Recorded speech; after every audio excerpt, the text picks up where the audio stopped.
고린도전서 15장은 부활장입니다. 복음서에 기록된 예수 그리스도의 부활에 대한 장면을 제외하면 부활에 대해서 가장 자세하고 정확하게 기록하고 있는 내용이 바로 이 고린도전서 15장의 내용입니다. 우리 기독교 신앙의 중심이 되는 것이 부활 신앙이죠.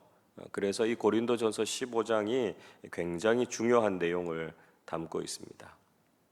바울은 고린도 교회에 이 놀라운 부활의 복음을 전하고 있습니다. 1절을 다시 보십시오.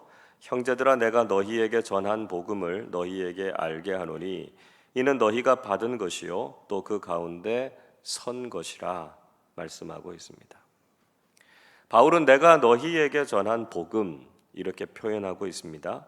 그러니까 이미 이전에 바울은 고린도 교회를 향해서 부활에 대한 복음을 전했다는 것을 알 수 있죠.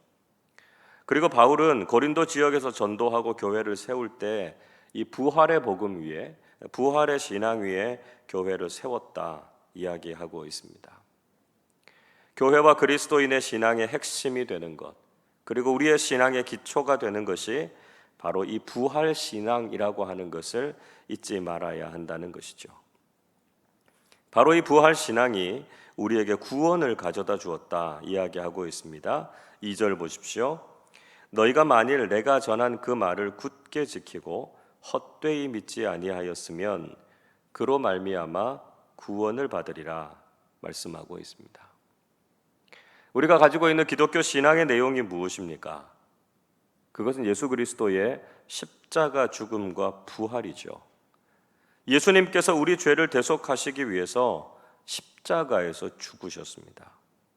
그리고 하나님께서 그것을 의롭게 여기셔서 예수님을 다시 살리시고 지금도 영원토록 살아계신 주님이 되신다 하는 것이죠. 이것이 복음의 내용입니다. 우리가 바로 그 십자가와 부활의 주님을 믿고 있는 것이죠. 우리가 이 복음 위에 굳게 서 있으면 우리의 구원은 결코 흔들리지 않는다 말씀하고 있습니다. 여러분, 우리의 믿음과 구원의 기초가 무엇인가 다시 한번 확인하실 수 있기를 바랍니다. 오직 십자가와 부활의 복음만이 우리의 구원의 근거가 된다라고 하는 것을 잊지 말아야 한다는 것이죠. 바울은 예수 그리스도의 십자가와 부활의 복음은 이미 성경에 예언한 것이 이루어진 것이다 하는 것을 강조하고 있습니다. 3절과 4절 말씀 우리 한 번 더 같이 읽어보겠습니다. 내가 받은 것을 먼저 너희에게 전하였노니 이는 성경대로 그리스도께서 우리 죄를 위하여 죽으시고 장사 지낸 바 되셨다가 성경대로 사흘 만에 다시 살아나사. 반복되고 있는 말은 성경대로 하는 이야기입니다. 바울은 예수 그리스도께서 성경대로 우리 죄를 위해서 죽으셨다 이렇게 말합니다. 그리고 무덤에 들어가셨다가 성경대로 사흘 만에 다시 살아나셨다 이야기하고 있죠. 예수님께서도 하나님의 말씀에 순종하시고 그 말씀을 이루시기 위해서 이 땅에 오셔서 사명을 다하셨습니다. 예수님의 구원의 사역도 성경에 근거한 것이었고요. 우리의 신앙도 역시 성경에 근거해야 한다는 것이죠. 이처럼 우리가 성경을 바르게 믿고 전하는 신앙을 가져야 된다. 바울은 이야기하고 있습니다. 이어서 바울은 부활의 증인들에 대해서 소개해주고 있습니다. 5절 말씀 보시면 부활하신 예수님은 베드로와 제자들에게 제일 먼저 보이셨다 말씀하고 있습니다. 물론 여인들이 가장 먼저 부활의 주님을 만났죠. 그렇지만 당시에는 여성들의 증언에 대해서 인정하지 않는 경향이 있었습니다. 그래서 최초의 증인들에 대해서 베드로를 포함한 예수님의 제자들을 들고 있습니다. 그리고 6절에서는 예수님께서 500여 형제들에게 일시에 나타나셨다라고 말씀하고 있습니다. 성경에는 부활하신 예수님께서 500명의 사람들 앞에 나타난 사건이 언급되지 않고 있습니다.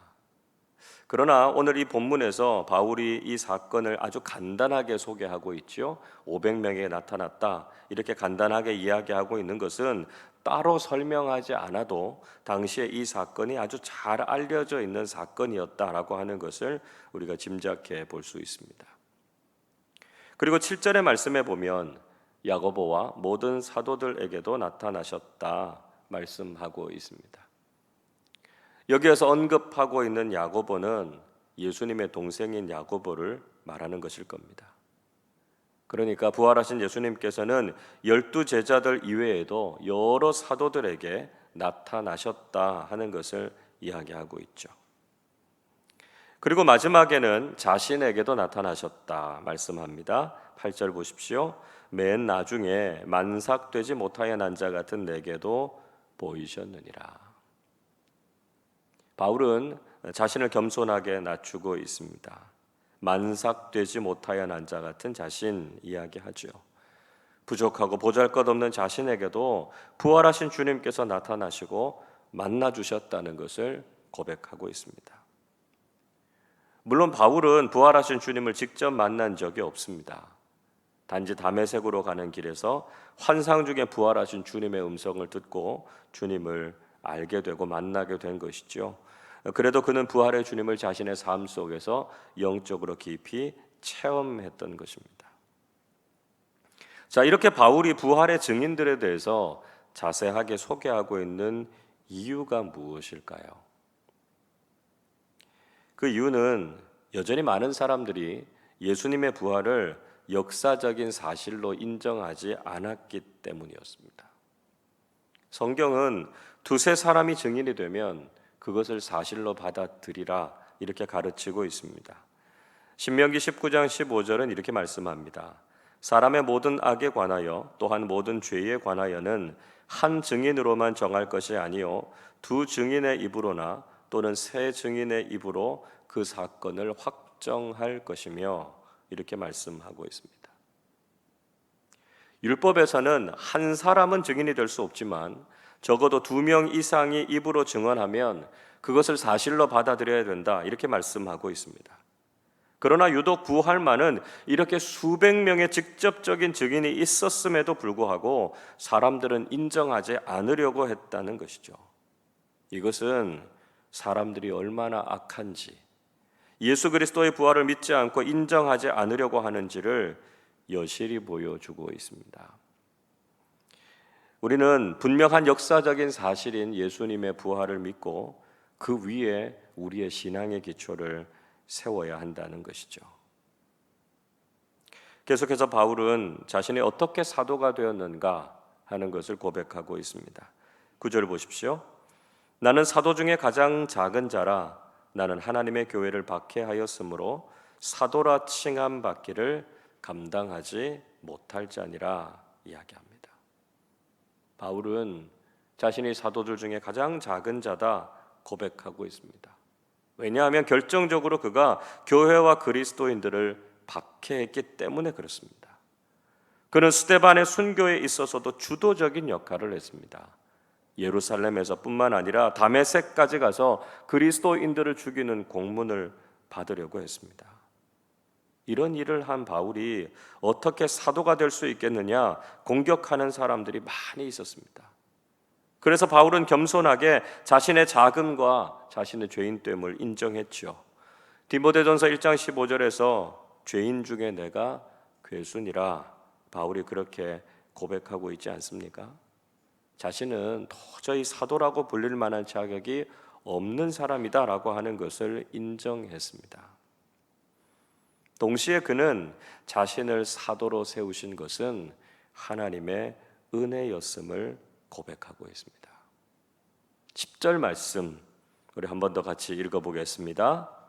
그러나 내가 나 된 것은 하나님의 은혜로 된 것이니 내게 주신 그의 은혜가 헛되지 아니하여 내가 모든 사도보다 더 많이 수고하였으나 내가 한 것이 아니요 오직 나와 함께 하신 하나님의 은혜로라. 아무런 자격이 없는 자신이지만 하나님께서 자신을 사도로 세워주신 것은 특별한 은혜였음을 그가 고백하고 있습니다. 이 말은 누구도 자격이 있어서 사도가 된 사람은 없다는 말이기도 합니다. 수제자인 베드로도 예수님을 3번이나 부인하지 않았습니까? 다른 제자들도 모두 예수님께서 체포되실 때 도망가지 않았습니까? 그렇기 때문에 누구도 충분히 자격이 있어서 사도가 된 사람은 없다는 것입니다. 모두가 다 하나님의 은혜로 그렇게 됐다는 사실을 잊지 말아야 한다는 것이죠. 그래서 바울은 자신이 누구보다 많이 수고했지만 자신이 한 것이 아니라고 고백하고 있습니다. 아무런 자격이 없는 자신을 구원해 주시고 사도로 삼아 주신 은혜에 감사하고 감격해서 그 은혜로 섬겼을 뿐이다 고백하고 있죠. 그래서 모든 것이 하나님의 은혜임을 우리도 역시 고백할 수 있어야 한다는 것입니다. 이것은 바울의 고백임과 동시에 모든 사도들의 고백, 또 고린도 교회의 고백이기도 했다는 것이지요. 11절 보십시오. 그러므로 나나 그들이나 이같이 전파하매 너희도 이같이 믿었느니라. 그리스도의 일꾼된 모든 사람들은 하나님의 은혜를 고백해야 한다는 것이죠. 우리가 수고하고 섬기는 삶을 살아가지만 자신이 한 것이 아니다 고백해야 한다는 것입니다. 여러분, 우리도 이런 마음을 가지고 주님을 섬기고 교회를 위해서 일하는 사람들이 되어야 한다는 것이죠. 아무런 자격 없는 우리를 구원해 주시고 귀한 직분과 사명을 맡겨주신 하나님의 은혜에 감사하고 감격하는 사람들이 되시기를 바랍니다. 그 은혜가 너무나 감사해서 오늘도 기쁨으로 순종하고 헌신하는 사람들이 되시기를 바랍니다. 이 모든 것이 나의 공로가 아니라 하나님의 은혜임을 고백하실 수 있기를 바랍니다. 그래서 오늘 하루도 하나님의 은혜에 감사하고 그 은혜 때문에 주님을 위해서 더 귀하게 쓰임받는 삶을 사시기를 주님의 이름으로 축원합니다. 기도하겠습니다. 우리에게 십자가의 복음을 듣게 하시고 우리를 구원하셔서 주님의 일꾼으로 삼아주신 하나님의 은혜에 감사를 드립니다. 우리의 신앙이 예수 그리스도의 십자가와 부활의 복음에 기초해서 흔들림 없이 견고하게 서게 해 주시옵소서. 분명한 부활 신앙을 가지고 지금도 살아계셔서 함께 하시는 부활의 주님을 믿고 전하는 삶을 살게 해 주시옵소서. 아무런 자격도 아무런 능력도 없는 우리를 주님의 일을 위해서 부르시고 사용해 주셔서 감사드립니다.